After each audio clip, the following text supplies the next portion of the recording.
Certified Ano nangyayari? ungrateful. Alam mo dun sa, ano ko tuloy yung ungrateful na narinig ko naman. Naalala ko dyan yung panggagaya kay, ano kuya, kay Kuya Bal yung boses, grabe yun guys. Pambihira yun, ibang klase yun, no? Ibang klase na yun. Di ba? Napanood nyo ba yun?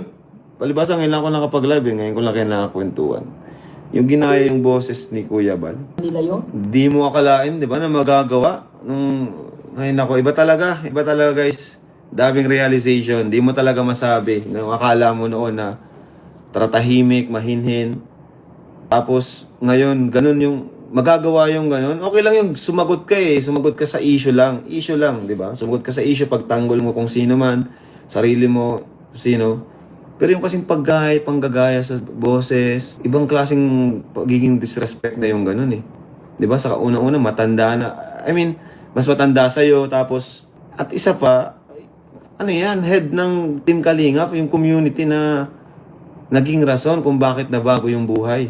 Bago yung buhay nyo, 'di ba? Doon na lang i-disregard natin yung mga issue, 'di ba?